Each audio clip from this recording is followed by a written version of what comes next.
We'll do the things we love again. We'll hang out with friends. We'll put our screens away and be amazed by what's been waiting for us. We'll dance and eat and laugh again. We'll look in our own backyard and find that it is full of wonders. There will be adventures and art. We will stand in the sunshine and we will be free. Where will you go first?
Seeing the fish, their position, and how they respond in real time. That's game changing.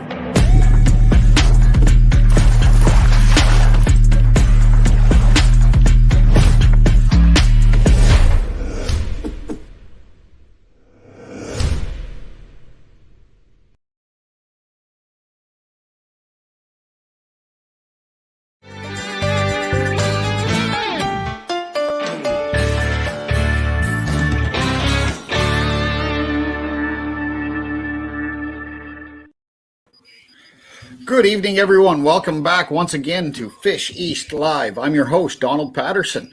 Looking forward to another great week. It's definitely been some great weather here in New Brunswick, and I hope all across the Maritimes or wherever you're watching from. I guess we'll get a weather update, hopefully a fishing update from our good friend and my co-host, Mr. Matt Zito, joining us from his home in Nova Scotia. Matt, welcome back. How are you tonight? I'm great, Donnie. How are you? Well, I guess if I can't be fishing, I might as well be talking fishing. So, here we are again. Yes, another show. Excited to be here again, as always, and talk fishing. My favorite thing to talk about. Yeah, and one of your favorite species to talk about, yes. Miramichi, is where we're directing our attention tonight. I think before we do that, though, which it's worth mentioning that we are starting to see a little light at the end of that tunnel. I know there's been some awful confusion and some pretty, people in some sour moods over a little tug of war going on over the New Brunswick-Nova Scotia border. But at the end of the day, we're pretty close to being able to travel back and forth to go fishing. Yeah, it's been the border's been a little bit crazy in the last 2 days, but seems like all is well now. So yes, light at the end of the tunnel, and hopefully I can get up there soon. Things are they're heading in the right direction. So fingers crossed it stays that way. It's been a long 15, 16 months, whatever it's been. One day kind of blurs into another. And I mean, the only thing that feels different between right now and January is the fact there's not snow on the ground. So, yeah, exactly. The idea of getting back to normal is a welcome thought. So, but as much as COVID has affected our lives personally, it's had a major impact on event organizers, and events have either had to be, canceled outright, which, I run a couple events that ended up being canceled, and, last year, this year, both, a charity pickerel tournament that my wife and I have been running for a decade now, along with some good friends of ours, and many, many events. And, I've got to tip my hat to our next two guests. They've been on before, one of whom I guess they've both been on at least a couple times. But they really wanted to make sure that the largest fishing event on the East Coast didn't fall by the wayside for a second year in a row. So let's bring in Jeff Wilson and Sean Simmons. Jeff, you all know from the Miramichi Striper Cup, or if you don't know him, stay tuned. You're going to know him quite well by the end of this show. And Sean Simmons from the MyCatch app and Anglers Atlas. Gentlemen, good evening. Thank you for being here. So I guess, Sean, for you, is it actually evening or is it still afternoon? No, work day still on. We got another half hour before 4:30 goes. Oh, so you're getting paid just to sit around and talk to us? Well, paying myself, I guess. Well, yeah, I suppose you are, okay. That's a different story. For an entrepreneur, the workday never actually ends. So I hear you. Well, but as I just said to Matt, hats off to you guys. The Striper Cup it's a relatively short lifespan. I mean, Jeff, how many years is this now? 5, 6? Started in 2015 was the first year. So, yeah. So in a relatively short lifespan, the Striper Cup has really become an anchor for sport fishing events here on the East Coast. I mean, it's the biggest by far as I know. I can't think of anything east of maybe the Perch. No, we claim the largest in Canada by over 600 people. So the Perch Festival was the largest at 900 participants, and for our last number of team events, we had over 1,500. So we're claiming it until somebody comes and says you're wrong. But for now, we're saying we're the largest in Canada, and certainly from prizes and sponsors and those sorts of things. The last team event, we gave over $120,000 away. This year, where we pivoted to the online format, we gave over $75,000 away. So, not bad really for a catch and release event. No, not at all. So okay, let me stand corrected. The largest fishing event in Canada. Thank you. Not just Eastern Canada. Yeah. But, it would be an absolute shame to have such an event have to be canceled for a second straight year. So I know, Jeff, you worked with Sean last year on the Atlantic Anglers Challenge, just trying to get something for people to look forward to from a competitive standpoint, really at the peak of our COVID blues. So what gave you guys the brainwave to attempt something like the Striper Cup? I think if we go back 1 year, Dr. Trevor Avery, which is a friend of mine and Sean's, put Sean and I together, actually, before the last Striper Cup, way before COVID. And my plan was to, after speaking with Sean and understanding the citizen science and the way that his app is built, we certainly wanted to use his technology in the Striper Cup that coming spring. So we had that in the plan until, of course, a little thing called COVID showed up, and that threw the whole fishing game a big wrinkle. So at that time, that's when Sean and myself and Trevor Avery got together last spring, and we started the Atlantic Anglers Challenge to see if we could get, first of all, run a large tournament event, and Sean and his team were developing the app, getting all the little bugs out of it. So I think, Sean, didn't we spend every Monday on a developer call trying to figure out how that thing worked? So maybe, Sean, I don't know. How long, Sean, were you around prior to this, like in terms of running events and that sort of thing? I'm totally a newbie when it comes to running events. Fortunately, I got 2 really strong tournament guys on staff. So we're good at building apps and analyzing data. Running events was brand new for us. So fortunately, we got Jim Clark and Dallas Kirkpatrick. So Jim's Southern Alberta Walleye Trail. He set up 26 years ago. Has been a tournament angler all his, pretty much all his adult life. And Dallas, his dad, he grew up with a father at a TV show on the prairies, Bob Kirkpatrick. And so he grew up fishing tournaments since he was 6 years old. And so having 2 people with that strong background allowed us to sort of tie them together with our team and really build something that is useful from an angler perspective. So we're hitting all the essential things that tournament anglers need. And I've certainly learned a lot about tournament fishing, although I suck at fishing, but certainly, I understand how they work now. The first thing you have to do is change your language, because I go catching I leave fishing for other people. So as soon as you say I go catching, then you're automatically glass half full. Okay, thing, right? I'll give that a try. You're going, I don't know if I'm going to get anything. So anyway, back to our story. So for sure that Atlantic Anglers Challenge was a great way for us to work together with Dr. Avery and Acadia University and work the bugs out between Androids and Apples and Samsungs and, figuring out a lot of things. So we did that all last year and last summer. And certainly by this year, when we knew that it looked like the Striper Cup was not going to be a go based on COVID-19 again, Jeff McTavish and myself had that conversation, and I brought it to the city, having the experience with Sean last year. And it was only about 20 minutes, and they agreed that would be the best. That's probably the best way to get something going to keep the excitement around the Striper Cup. We had all the sponsors and everything in place. And then so we met with Sean and his team.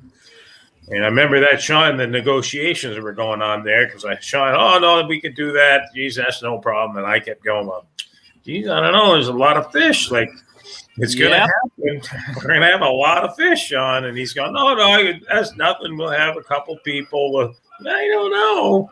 Well, we had 10. We got 10 people set up ready to do the catch approvals. But I must say, I think we've run about 40 tournaments so far since we started it. And the Atlantic Anglers Challenge was the very first one where we basically launched the whole idea. So we've had about 40 tournaments since then. And this is by far the largest. Well, I shouldn't say by far. The Ontario ice fishing, I think we had about 9,000 or 8,000 fish.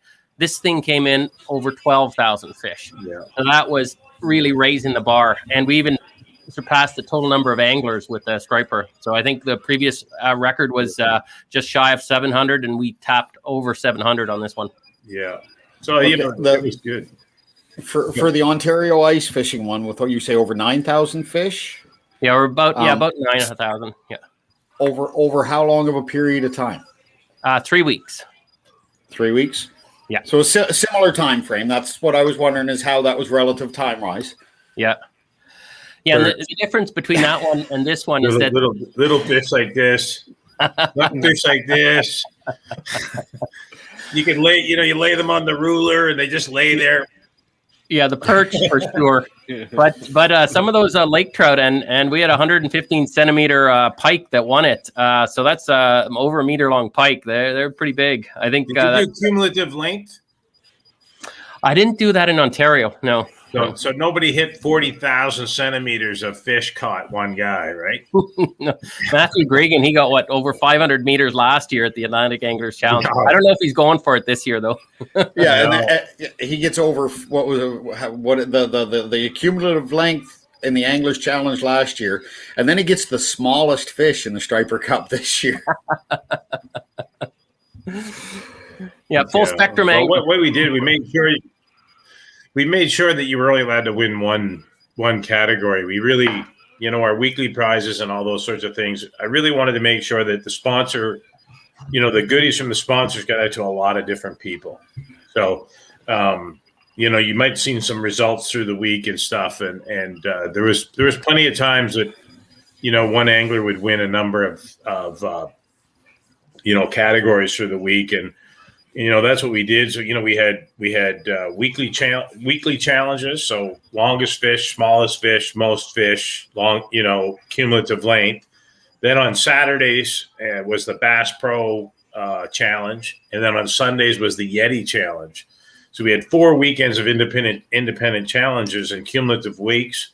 So, we were giving away, 1 week we gave away 4 Garmin units. 1 week, 4 Shimano units, 1 week 4 Penn units, Yeti coolers on the weekend. I think each weekend Bass Pro gave away a $500 prize package. So, they were like really great prizes, and we've delivered them.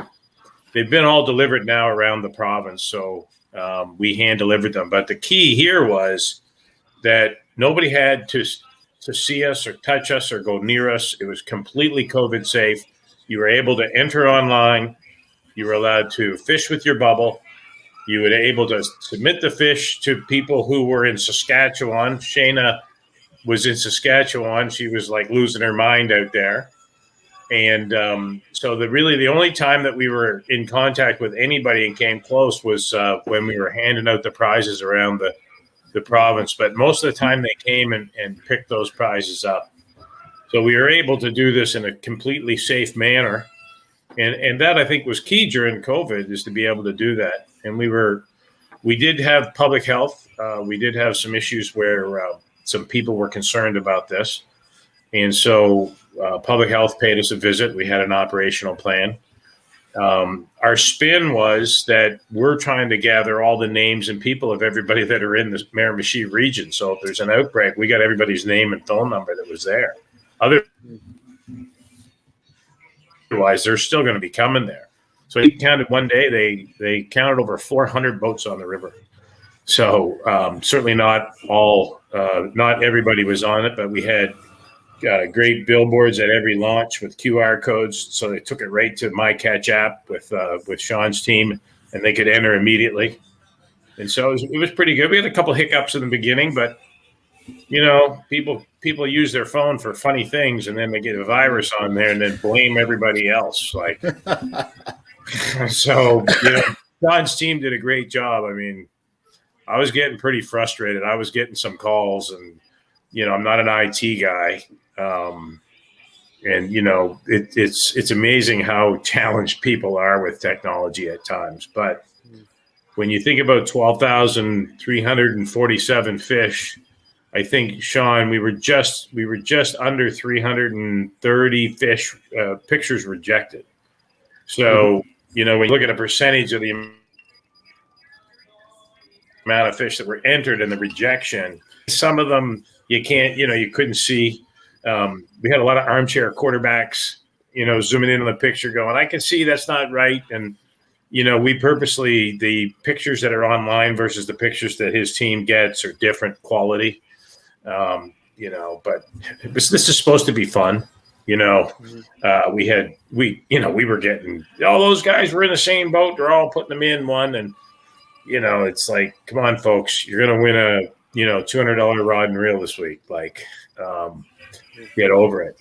But, it was funny because we were on the river. I fished a number of times through the season. And of course, I don't fish the event, although I did buy a ticket for my wife just in case she could get her name pulled for that great boat from Miramichi Marine or the ATV from Patterson's. But yeah, like you need that boat. I've seen your new one there. Yeah, that's okay. You can always sell it. But I was on the river and when Liz Bateman caught the winning fish, and that was early on in the season. There's Liz there, yeah, and that's a beauty.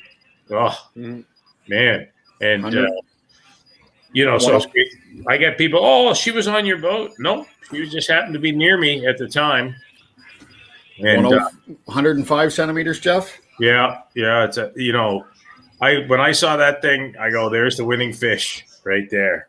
And I even thought we shouldn't post it because it might discourage people from getting in. But,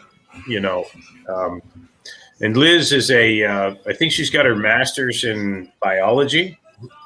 And I think she's doing her PhD on halibut down in Nova Scotia this year. Nice. So, yeah. Now, truth be known, her boyfriend did his thesis on stripers in the Miramichi. So I don't know who her guide was. I'd like to take credit for that and say, right over there, but anyway, that's why I was nearby, because if the guy who spent 5 years of his life is on the water up there fishing, I'm following him because he knows where the big ones are.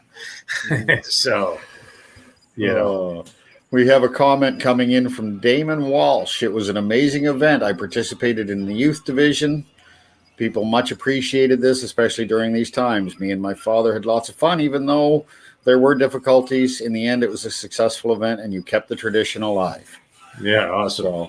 And if I remember correctly, I think Damon actually even got a prize or two out of this. Yeah, I think he did. Yep, for sure. Yep. And we were doing every single day we drew a name for a hat and a buff, and so we gave away a lot of stuff, and again, we tried to get a lot in the hands of people, and we're really thinking about doing something this fall in October. We've depending on what we can do, because it's going to be kind of a freebie, like as a primer. We've held back some of our prizes to maybe prime the pump for the month of October, just to see if we can get people to come up there. Really, it all depends on how nice Sean is, if he'll fire that up for us, because we kind of blew our budget last year. Well, one of the nice things is that everyone that had a paid entry for the Striper Cup is automatically included in the Atlantic Anglers Challenge. So they're just rolled over, and that starts beginning of July. So hopefully we can find some more nice prizes. Maybe you can donate some of those prizes to the AAC, Jeff. Yeah, it's not my decision 100%, but I'm working on it. I swear the guys like at Abu and Shimano and Berkeley, they just don't even like to pick up my phone anymore, because they're like, oh, here he goes again. What's he want this time? What he wants this time, So I know they usually, those guys usually travel to the Striper Cup, and I'm certainly looking forward to 2022 and hosting those guys. We had planned a big maritime kitchen party on the Thursday night with lobster and beer, and I think she's going to be a blowout in 2022. I mean, we just got some pent up demand going on there that, anyway, when you start saying we caught 12,000 fish in 4 weeks, that's the ones they put in, we're going to get some visitors, I think. Sean, you maybe even might want to come out, because even you can catch fish here, buddy. You don't have to worry about that. Yeah. Work from the masters, right? There's no skunked here. That's not a word. It's like you walk on fish. Yeah. Well, if you, everybody in the pre-fish, they're all like, oh, man, we're on them. We're on them. You can't believe it. No, and I'm like, everybody's on them. Right? Like, it's good. Right? It sounds like, obviously it was successful. I've been kind of following along a little bit. What do you think it's going to change the way the tournament will go moving forward? Like, let's say everything's back to normal. You can have your normal tournament in-person teams. Is there anything you would kind of take from this year and kind of still use? Like, would you still kind of keep that online format on the side, maybe? Well, we always did an individual division every year, including with the team division.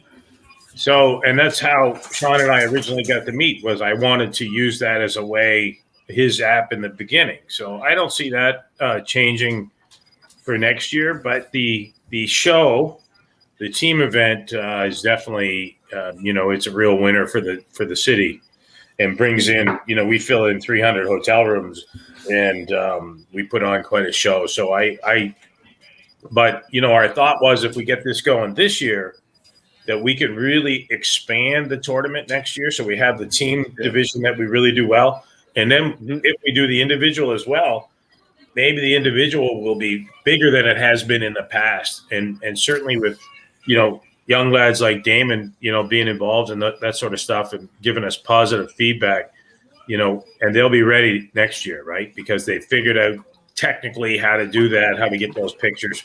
Had a lot of people building some nice bump boards. If it was me, I'd hire a kid, and his job is to stand behind me and measure fish as I'm flipping them into the boat. Like, just flip them into the boat. Like, you put them in the bump board and take the picture. Let's go. Right? I guess from our perspective, Matt, one of the things that sorry. No, go ahead. Yeah, one of the things that was really good from our perspective of these events is that you learn a lot as you're going through them, and you get a lot of feedback from the anglers, and you figure out where some of the hiccups are, some of the challenges. One of the lessons we learned is you never get in trouble for over communicating. So figuring out what you need to communicate, how to make sure the app is set up the day before the event, the day of the event, make sure the blue bar is in there, how syncing works. We built up a whole series of posters and some new videos that we'll be sharing. And I think this is just sort of the evolution of the technology. As we learn more from this event, and given the size and scope of this event, there was a lot of learning going on. And we've updated our systems now to have really good posters that are quickly pushed on social media. And in fact, just from an event we did last week at Cold Lake, one of the suggestions was, okay, instead of having an email telling you that your catch has been rejected, find a way to push it right through the app, which is logical. Yeah. Developers push back on that a little bit, but the importance from an angling perspective, just being able to have it all on the app right there, I think that's something we're moving towards. And as we go through more of these events, we figure out ways so that the experience is good from the anglers. And then hopefully also from the science side, because a big part of this is making sure we can get data so that we can get a better understanding of the state of the fisheries. So we can go into that a little bit more, but that's a really important part of this project. Yeah, I'm just going to get a picture of send you a picture of the big billboards that we had. I'll send that off to you, Donnie. Yeah. Yeah, we'll get that up in a second, but I think just kind of tailing off of what Sean said and the science behind all of this and the data about the state of the fishery, I think that leads to a real good time to put up a graphic that we do have. Some of you may have seen it circulating around. Sean, why don't you tell folks at home what they're looking at here? Yeah, so part of this, and it's really the engagement of the science with the anglers, is for each one of these events we run, we put together these infographics. And this is really a simple one. This shows you the length distribution of fish caught in the Striper Cup. And as you can see, there were 12,374 fish caught by 708 anglers. And what I really like to point out is the right side of this chart. So you can see basically as the fish get longer, you get a fewer, smaller and smaller number of those fish caught. That right half is near textbook. That's what you'd expect when you've got a really good sample distribution. The left side's not as important because nobody's going after the smallest fish, so you're not going to get a really good representation.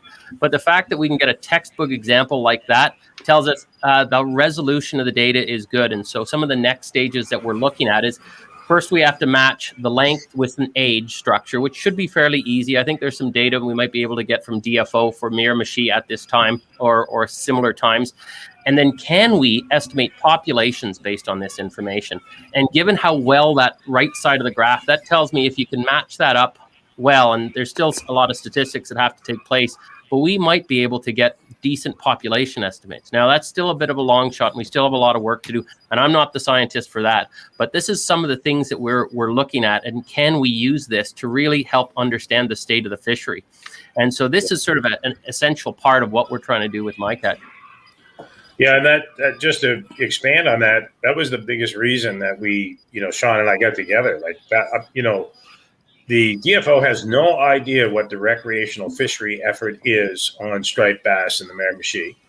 They have very little sampling methods to determine population at all. So, Dr. Avery Trevor is getting the more pure data from Sean, and he can match that up with some of the work that Sam Andrews has done with the specific work and work that they had done with scale samples and mucus samples and inner ear work that they've been doing at the Striper Cup. Along with we've got some catch and release data from some bass that were caught every single year at the Striper Cup, tagged bass that were released and then caught the next year. And so when you start correlating that all together, you start to get a real pattern that just doesn't exist. And we went after DFO. Actually, Sean and I both, kind of sicked on them because we thought maybe they would help fund this. I mean, one of the things that I've learned is Sean's effort to try and do this. This costs a lot of money. I mean, Sean's a nice guy, but he's not a multi-millionaire. And so not independently rich. Yeah. So, you're trying to really fund this. He said he got 10 staff. You think about staff and developers and computers, it's expensive, right? So, we went to Mike Holland and the DNR in the province of New Brunswick and offered to use this as well to try and get creel data for all fisheries. And we had proven with the Atlantic Anglers Atlas that we could do it. But again, we got turned down for any funding, even though they had less than 0.04% creel data. So we've actually got more creel data now than any government organization in the province of New Brunswick already. And we've only been doing it for 2 years, right? So, that's the Atlantic Anglers Challenge that fires up here July 1st. That's why we called it a challenge, right? Because it's a challenge to get people to put their creel data in so that we have the information, right? And Sean's team will use that, and hopefully as we get going, we'll get more and more funding opportunities. Like, for example, what they're doing on the Miramichi River, where the rotanone's going in to poison the smallmouth. Imagine now if somebody's on that Angler's Atlas and they catch a smallmouth somewhere, now we can, they got a picture and proof and these sorts of things. Or, a remote lake at Long Lake and you catch something. So you start to build a pattern around the province and that sort of thing. So, I mean, it's a tremendous app. The only thing that I think we need the fish to have barcodes so it's faster. But we're working on it. I told Sean, I go, you need like a ruler in your phone. So when you just put the thing, it's got the ruler there, and you don't have to, because it does take about a minute and a half to get the fish lined up on the bump board and get the thing working. But that's the only downside of this whole thing is that time. And at the striper fishing, I can get 9 fish in a minute and a half. So it can be pretty fast and furious sometimes. I see we've got a question came in here. We were talking about the Atlantic Anglers Challenge. Wondering, is there a youth division for the Atlantic Anglers Challenge, or is it adult only, or just open age group, I guess, not necessarily adults only? Yeah, it's an open age group. We were playing with the idea of youth, but it's just easier. It's a fairly low entry fee, $25, and basically just sign up and everyone competes. I have a clarification question for Sean. So Sean, in the rules, it says you're disqualified for harvesting fish. And then the rules, it also says you can harvest fish. So we reset that. To take another look. Yeah, Shayna pointed that out to me today. I was like, okay, perfect. I told the gentleman that generally we're okay with you harvesting fish. So is that was I the correct answer? Correct. Yeah. Okay, yeah. I know that because I was the one that said you're disqualified if you harvest the fish in the Striper Cup, right? So I got you to change the rule for me. Because, in my approach, it's not that I don't like people harvesting fish. It's just that I like to be that other voice that's always saying catch and release for the future of the fishery. We have plenty of people who go kill them and eat them, but we have very few, it's always the bass angler. Like the smallmouth bass anglers, religious catch and release. And, I'm seeing a lot of, I guess it's intuitive data, but I see a lot of Facebook posts where people are keeping fish and they're keeping bass and smallmouth bass now. And, I'm pretty concerned about that because first of all, they got a fairly significant amount of mercury in them. Like you shouldn't be consuming that many, but that 3-pound bass is 15 years old. And so, I've implored the province to put a slot limit on smallmouth so that those ones over 14 or 15 inches are left to spawn. Yeah. And I mean, I've said that before. I think I might have said it on this show. I was at a Senate committee in Ottawa testifying to the senators, and that's what I told them was if after my wife had her first kid, if I'd taken her home and barbecued her, we'd only had the one kid. We got 3. And that's testified, right across the hall from Rebo Wilson there that day. I was in Ottawa testifying, and so it's all in record. But it gives you the analogy of what I'm talking about. Is that it's so valuable just to release those big fish. And if you look at that histogram that we put up there, and you see how quickly those big fish drop off. And you start thinking about how that relates to the slot limit, and you see how few actual big fish there are, you really understand why that's such an important factor in the fishery. So if we started harvesting all those big ones, it wouldn't take long to change that graph completely. And so it does show some really interesting stuff. Definitely. It definitely does. There is one big striper that we know is going to be around for years to come, and I almost think it's fitting that I kind of take my hat off while I talk about this for a second, because just out of respect for the man behind it. Jeff, you guys have a pretty special new piece of hardware. Yep. Yeah. I'd join you on that. So this is the new plaque that was carved by a buddy of mine, Mike Donovan. Mike was a longtime angler who passed away on Monday of this week. I went and visited Mike, who was diagnosed with some health issues, and I got to see him. I fished with Mike, for many years and known him forever. He was actually the first guy that ever talked to me about pro staff. But so he carved this 40-inch striper, got it put on a board. This is Brucey Roswell actually made the board for me, and we've stained that up with a light blue to kind of simulate water. And so this is going to hang in City Hall. This is going to have the all the new team names. And if you look in 2021, the winner there is COVID-19. So I thought it was fitting for something to do for Mike. And, Mike was a great guy. It's funny. I was telling a story the other day about Mike. We were all at a smallmouth tournament up at Chickadee Lodge. This is going back probably in the this was long before the NBSFA, which was developed in 1996. So this is probably early 90s.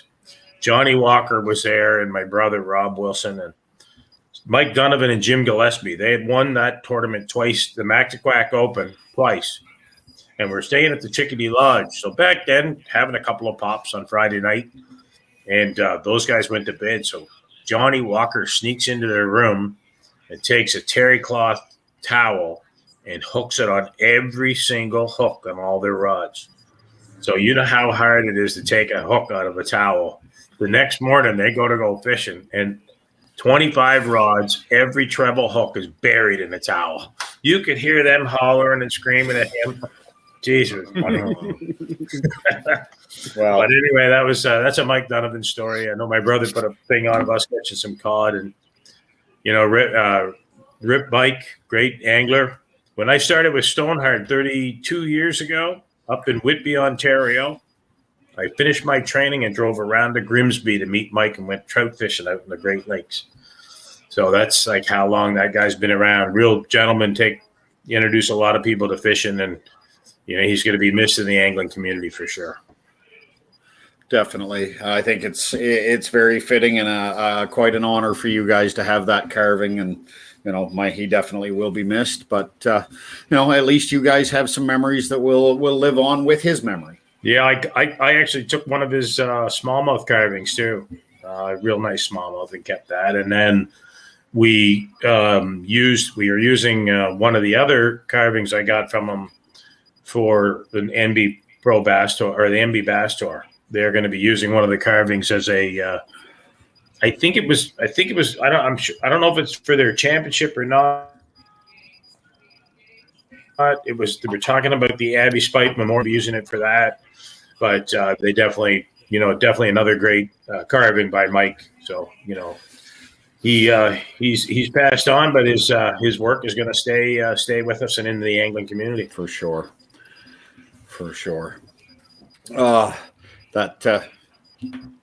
Yeah, okay. I'll get my bearings back here for a second. Just kind of make you know what? I chatted with him on Saturday. Like I gotta say, like, that guy took that well. You know what I mean? And Mike was a peace officer for 30 plus years in Rosse Regional Police. So yeah, he was good. Big poker. Take your money playing poker every time. I wouldn't play with him. I'd be here's my money. Save me a bother. Yeah. So, well, you mentioned moving forward, using the app, the MyCatch app for the individual division. I guess this is a two-part question, part for Jeff, part for Sean. What do you guys got in store for 2022? 12,000 fish is a big act to follow if you're going to do an online platform, Sean. So, how are we going to up the ante here to carry on with Jeff's poker reference? Well, okay, a couple of ideas there. One is now this is, I don't know if this is taboo in your neck of the wood, but walleye. We've got a whole series of walleye wars emerging across the country, and they are really positioned to really take off, where we can actually have people around the country, ideally competing for who will catch the longest walleye in Canada. We might be able to do something along those lines for bass too. Well, I mean, we could always turn around because it seems like there are certain regions that their regional dialect forces them for some reason to call walleye pickerel. Well, we have chain pickerel here, so maybe we'll just throw them in the mix. Yeah. This is a New Brunswick. This is an East Coast walleye. Well, why don't we just go biggest fish, and then we can then the East Coast now takes on a whole different thing. Because I hooked a basking shark that was over 40 feet long. I didn't land them because it was on a 7.5-foot walleye rod. But I'm going shark fishing with my good buddy Art Gatin here in a couple of weeks. But I'm sure we can get a 5 or 6 footer on there, no problem. The challenge is how do you measure them? I was talking to a researcher out of Corpus Christi, and they do some shark derbies down there. And I said, "How do you get it in the boat?" He said, "We don't get it in the boat." And so they have to set it up so the rulers are right outside, or you have to reach over with a ruler. So that adds a whole new dimension.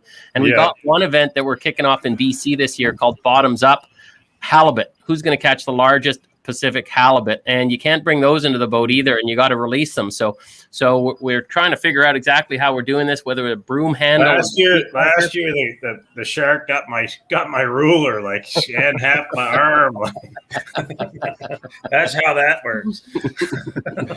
Yeah, but you get them on board, like they can get them on board. I'm gonna, like I said, Art's retiring from Blue Water Charters this year, and he travels to South Africa to do the great white sharks. And given the migration that's happening here in the East Coast of all the species moving farther north, the sharks, porter-beagles, the makos, even the whales, Sean, you're probably hearing about the whales getting tangled up in gear now, and they're moving around to the St. Lawrence, and all of the species that we have are moving north to look for food.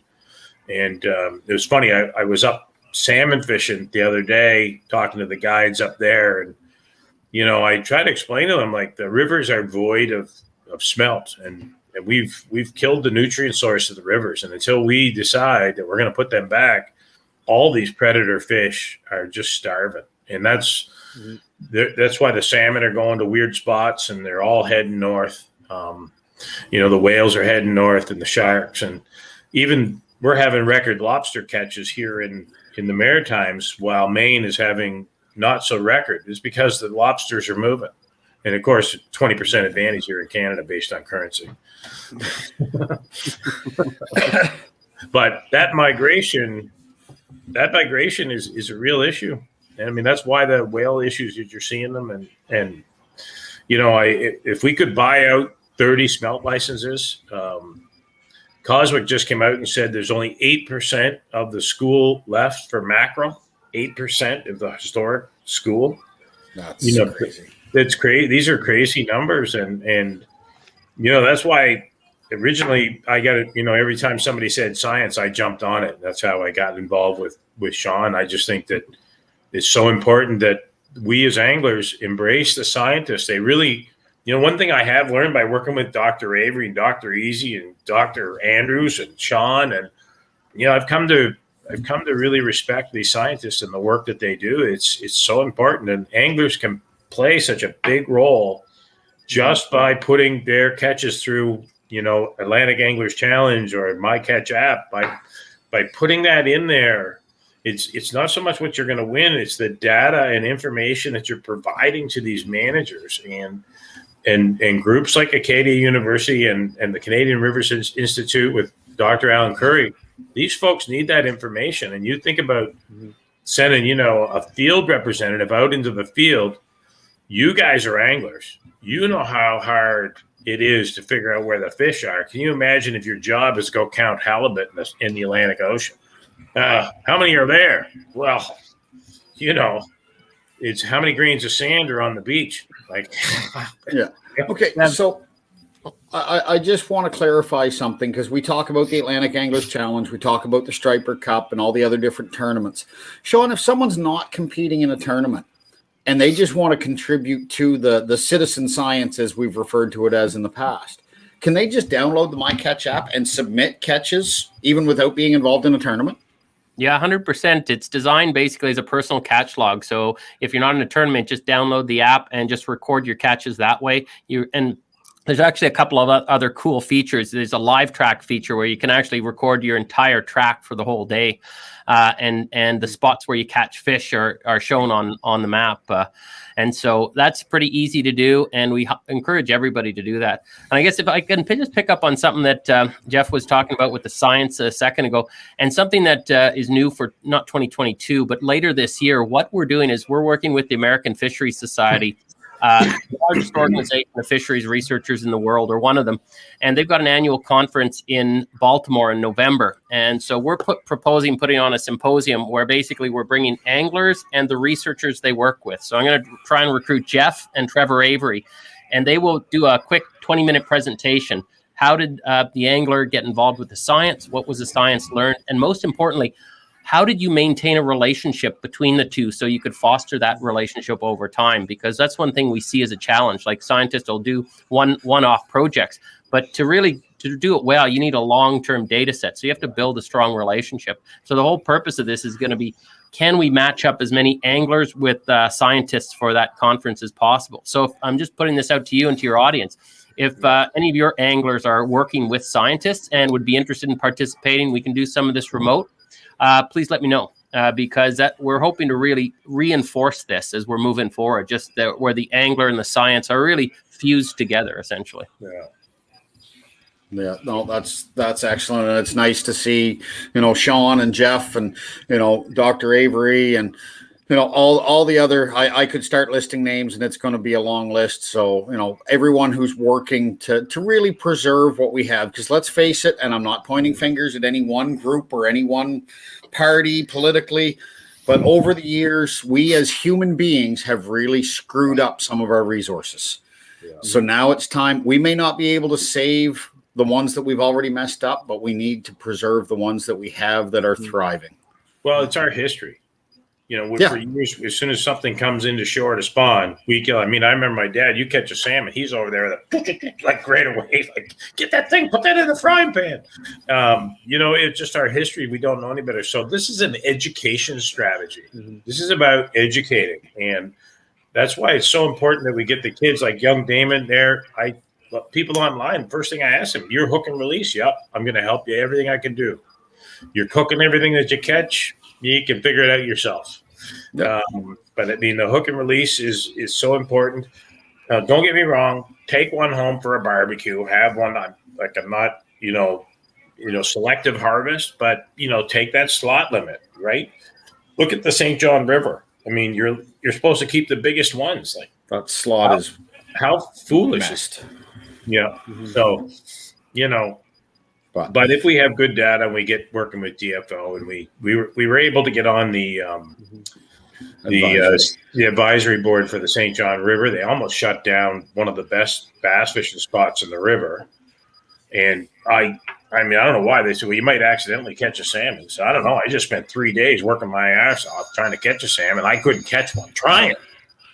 It's the best pool. And you think I'm going to accidentally catch one of the 147 salmon that swim the biggest river east of the Mississippi? There's only 147 of them in there, and I'm going to maybe catch one. I think so. I mean, the science is definitely a huge part of what you guys are doing, and it's something that's unbelievably important. But there is another part to the Striper Cup, Jeff, that we've talked about in the past, and I just want to touch on this real quick because we've got to start winding things down. Let Sean get off to supper since his afternoon or his work day is just coming to an end. Beer, well, but how? I know it's probably going to be pretty hard to judge, but any idea how tourism dollars stacked up? I know we didn't have people from outside of the province coming in for the cup fishing this year, but there was still. You said there was one day they counted 400 boats on the river. Yeah, I think certainly it's not going to be as impactful. We were doing a slight reflection the other day, and one of the things that I felt was important is that the participation from the local community and the fact that they won, like the boat was won by a local, the ATV was won by a local. That's all important for community support. And we certainly saw you could travel in any direction from the Miramichi in any day and pass it heading at. I stayed up at the Days Inn a couple of times. I talked to a number of people who were staying at these hotels. And really, when you think about the staycation thing that the provincial government had on the go, and the 20% rebate or something, if you put those in, for the little amount of travel and stuff that's happening, I think they did pretty good. I know at the Days Inn had been a sponsor for many years, and the first thing I told them was, you're free this year. Like, we're putting you in because we know you've had a tough year. And we did that with almost all the local sponsors up there. And we went after the companies, like, the bigger companies that were having fantastic years. And, my hat's off to the fishing guys at, Abu Garcia and Berkeley and them, because they had no product. Like, they are sold out. You can't get a thing. And they were able to get us around $6,000 or $8,000 worth of stuff. The guys at Yeti was saying, the guys at Shimano, same thing. So, just getting that product, it's crazy. I mean, Garmin's sales are up over 700%, and they were still able to get us enough stuff to be able to fulfill their sponsor requirements. So, really important. It is the local support, the sponsor support. It shows just how valuable this event has become, because now here it is in a modified version, and the angler still supported it. The sponsor still supported it. So that shows just how important this event has become. Yeah, well, I tell you, it took a bit of a sales job to explain how that was going to happen. I can tell you, this year particularly, the involvement with the sponsors and the negotiations was far more than it's ever been. It's because you have to pivot, and you've only got like a 90-day pivot. We made the decision 90 days before the event, and we pivoted hard. We had to go back to each and every one of the sponsors, negotiate contracts, make sure they were good with the pivot, get the amounts agreed to again, and then get that in our hands and a prize package for Sean to put on the system and get that out right away. So it was pretty, it was a lot of work. And Jeff McTavish and his team at the Economic Development Group did a great job, and they were down a man. It was out sick, and Mayor and Council did a great job of letting us get go ahead and get this done. I mean, you think about bringing people to the town, and during COVID, that's a big risk, really. I mean, we look at it now and go, "Hey, that was no problem," but we were nervous. It was a nerve-wracking, just a little bit. Oh. Unfortunately, I will say I got up for my first spring Miramichi experience this year. It was, a little venture out with Miramichi Sport Fishing, Brian Gray, and it was a little, it was, I don't know if nerve-wracking was the right word, but you always were, not social the way anglers normally are. So it was definitely a weird atmosphere. You're at the boat launch. You're staying within the people that are on your own boat. You're not over leaning on someone else's boat, laughing and joking and telling the stories, talking about Matt's fish tacos. And I wonder if I can make as good a taco out of the striper as he does out of pickerel. And, we're not telling these stories. So it definitely was a different atmosphere, but it was still a load of fun. And we were up early, 2nd of May, I guess it was. So it was very early on. But it was still this year. Yeah. Well, the good part is during the COVID, I've never been so handsome. See how handsome I am?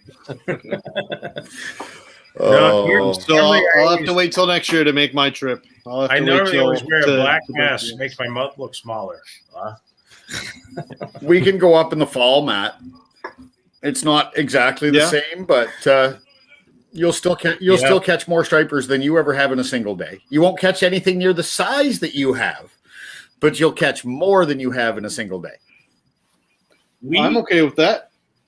Donnie, last year when we were doing our filming and you guys left, the next day I went out with Brian. We went upriver and we caught over 100 on lure.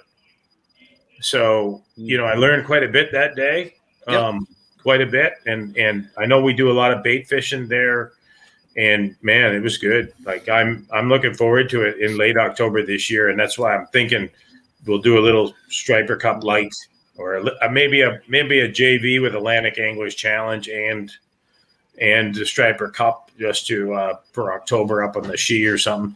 We just want to prime it for 2022. That's the key. Right? Yeah. Well, do you tend to get larger fish in the fall that come through? Yeah. Well, they're bright. When you're catching the bright ones, they're big, but Right. they're all different age classes. It's fun. It's good and fun. Yeah. But one thing I did, and we don't take weights, but this year I noticed the fish were heavier. And when you think about that age class moving through, this is a young school. This is a young school, so it's they're putting some weight on. Yeah, they must be getting close to retirement, hey? Yeah, put a little extra weight on. The average size was definitely good when we were up, even in very early May. The average size was good. Yeah. So, and your graph shows it. Your graph shows. The bulk of your fish were probably falling within the keeper slot. Not something I really want to use that term too much, but it falls in that slot. Like, they're decent sized fish. So, but I think priming the pump for 2022 is a great idea. Keep us posted. We're more than happy to have you guys back with whatever it is you get into place, and help spread the word when all the pieces are in place. Sean, let folks know where they can find the Atlantic Anglers Challenge. It kicks off here in just a few days' time. That's right. Yeah, just visit anglersatlas.com and go to the tournaments tab, and you can find it right there. Just Atlantic Anglers Challenge. And that's good for anyone in Atlantic Canada, any species, correct? Yeah, it's open to all species. Not all species have their own leaderboard, but we've got the diversity challenge. So last year we had how many different species you can catch, and I think there were 38 species caught. That's a really neat type of tournament. We've got a similar tournament just in Saskatchewan right now called Multi-Species Madness, and it's all about not the biggest of a single fish. It's like, how many of these species can you catch? So it's a very different type of angler. A lot of different categories at Atlantic Anglers, including cod and mackerel. So, that includes Newfoundland and Labrador, PEI, Nova Scotia, New Brunswick. So everybody can get involved in that, or you can be fishing in your backyards. It's great, and just not really helping. Not a lot of fish in my swimming pool, but thanks for the thought anyway. So that's what's called fishing. We can go catching somewhere else. Oh, okay. I'll go see if I can put a hook through my liner and ruin my pool and have my son sour at me for the whole summer. So, but Deacon will be mad. Dad put a hole in the pool. Oh yeah, Dad'll be on the naughty list for the rest of the year. So, but no. Anyways, guys, Sean, Jeff, once again, thank you so much for joining us. It's great to see the innovation that allowed the Striper Cup to happen this year. And I know the groundwork was laid with the Atlantic Anglers Challenge last year, but you guys really put it together. And, hats off to you, Sean, and your team, and much respect to the poor people that had to pour over, almost 13,000. If you count the rejected ones, almost 13,000 pitchers. Yeah, and they're really the heroes here, because that's you get bug-eyed. They had a rough start that weekend. There's no doubt in my mind. So once again, thanks, guys. Stay in touch. Let us know what's coming up, whether it be this fall or what you're gearing up for 2022. More than happy to help spread the word, and you're welcome to come back and join us anytime. All right, thanks, boys. Awesome. Thanks for having us. Thank you very much. See you guys. Have a good night, guys. Good talking to you. 12,000. I meant to keep that number up in front of me. 12,300 and 347, I think it was. Something like that. So yeah, that's a lot of fish in 4 weeks.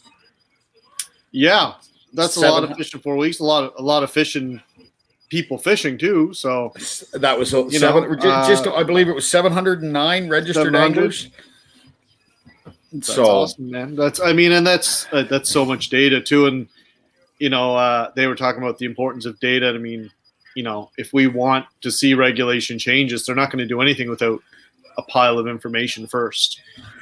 So, the more that you can get, then the more we can look into actually getting things changed, like perhaps a slot size instead of, a maximum length or a minimum length or whatever you want to call it. Yeah, no, exactly. So, no, it's been it's a lot of data, and unfortunately it is just a drop in the bucket as far as the amount of data that's probably needed. But that bucket starts filling with that first drop. So, let's help them out. Right. If you're out there fishing stripers any time of year, even if the cup's not going on, grab your phone. Mm-hmm. You had the MyCatch app for the Striper Cup.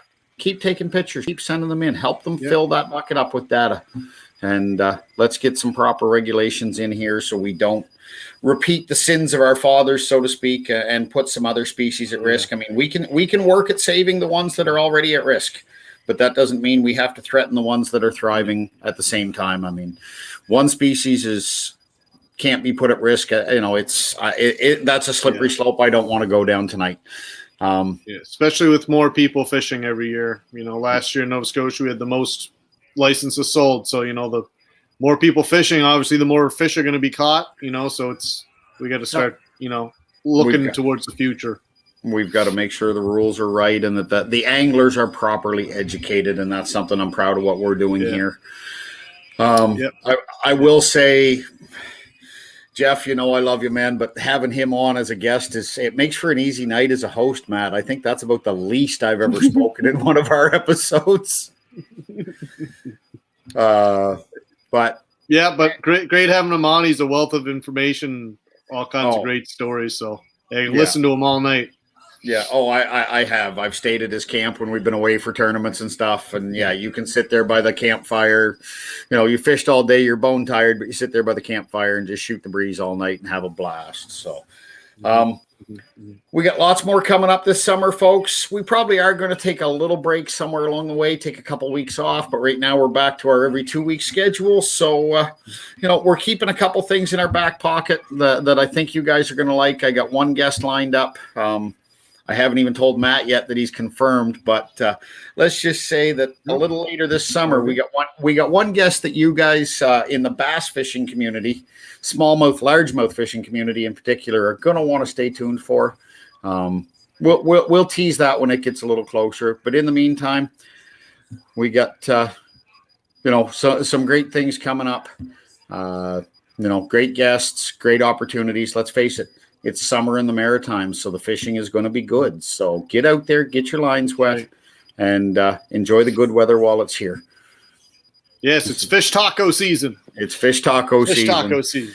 So, ladies and gentlemen, thank you again for joining us. On behalf of Matt Zito and myself, thanks for being here. Fish on and fish east. We'll do the things we love again. We'll hang out with friends. We'll put our screens away and be amazed by what's been waiting for us. We'll dance and eat and laugh again. We'll look in our own backyard and find that it is full of wonders. There will be adventures and art. We will stand in the sunshine and we will be free. Where will you go first?